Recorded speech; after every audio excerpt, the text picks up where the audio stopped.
Hey, what's up guys? Thanks for clicking on the video. This is the first video of the channel. Recently I've been posting a lot of pictures on Facebook and I've had a couple guys ask me how I'm catching them, where the fish are located, and I can only go so far in words and Facebook and text messages to let people know.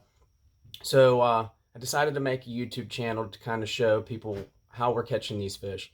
Um, the other day we were out on the lake, my buddy and I, and we were actually catching a lot of these fish suspended off the bottom using these hair jigs.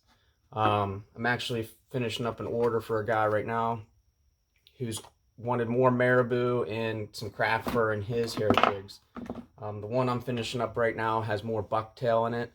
Let me show you what we have. So this one has a little bit more bucktail in it, and it tends to have a little bit more of a slower fall than some of these craft fur marabou jigs. So what we were doing the other day when we were on the water, we were using basically 3 baits. I was throwing a rattle trap above most of these suspended bass. They were located in about maybe 30 to 40 foot of water, maybe suspended about 10 feet off the bottom. So I was running a rattle trap across the top of these schools, trying to fire up anything that would have a reaction type bite. My buddy then would follow up through the school and throw some of these hair jigs, depending on how deep these fish were located, and almost gliding them over top the schools. We would throw these hair jigs out, let them fall, click your bail, or start winding your bait caster.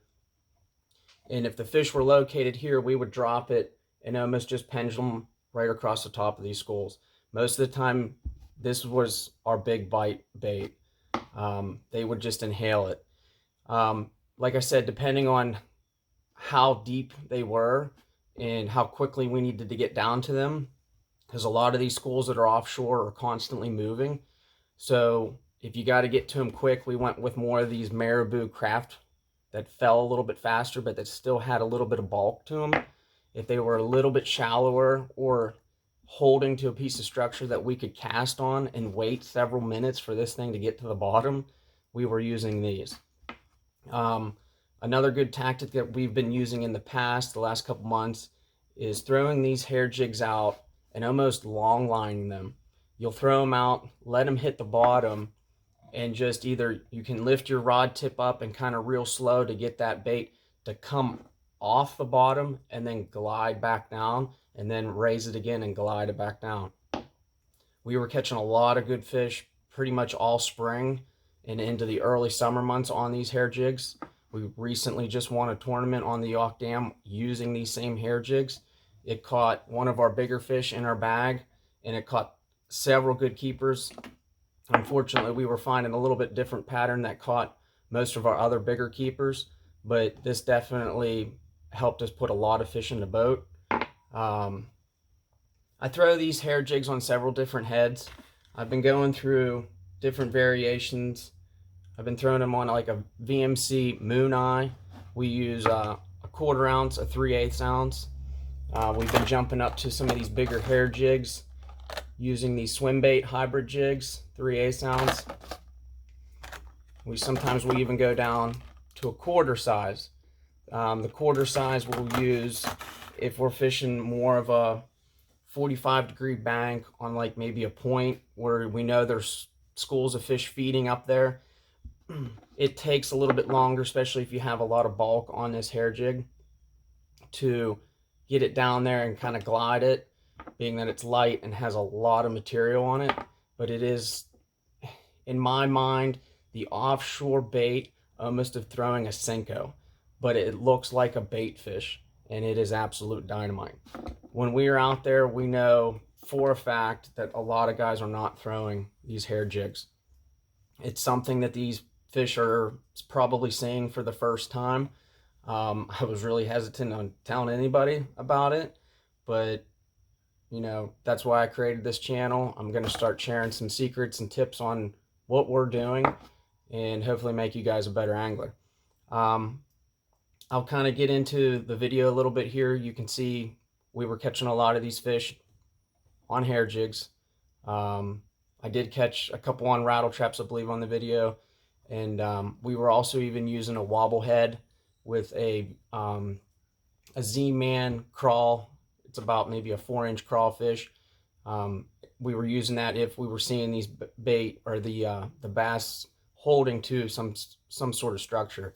On this day, we noticed a lot of the fish were anywhere that the bottom content might have changed, where it might have gone from bigger boulders to a sandy part of a creek, or if it were chunk rock to maybe like a slate rock, or just even any kind of depression in the lake, they were holding to that.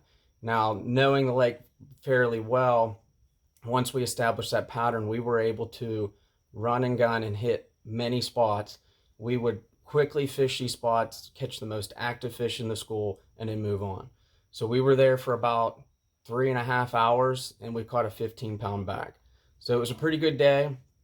I'll get to the video, and if you guys are looking to maybe purchase some of these, hit me up. I have a Facebook page. I also post a lot of content on Yough Lake News. So if you have Facebook, jump on Yough Lake News. You can find me on there. Hit me up. I sell these things for about $10 a piece. Depending on what you want, you can get marabou and craft fur, like I said.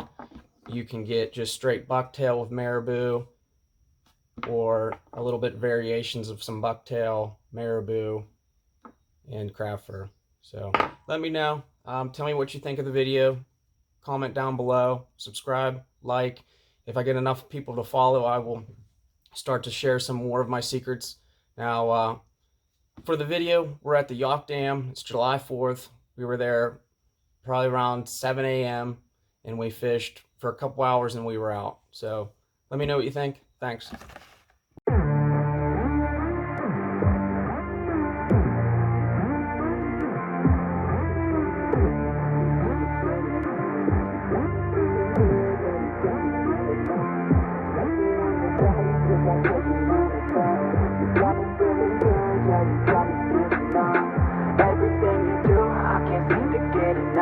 You got me feeling good, yeah, you got me feeling numb.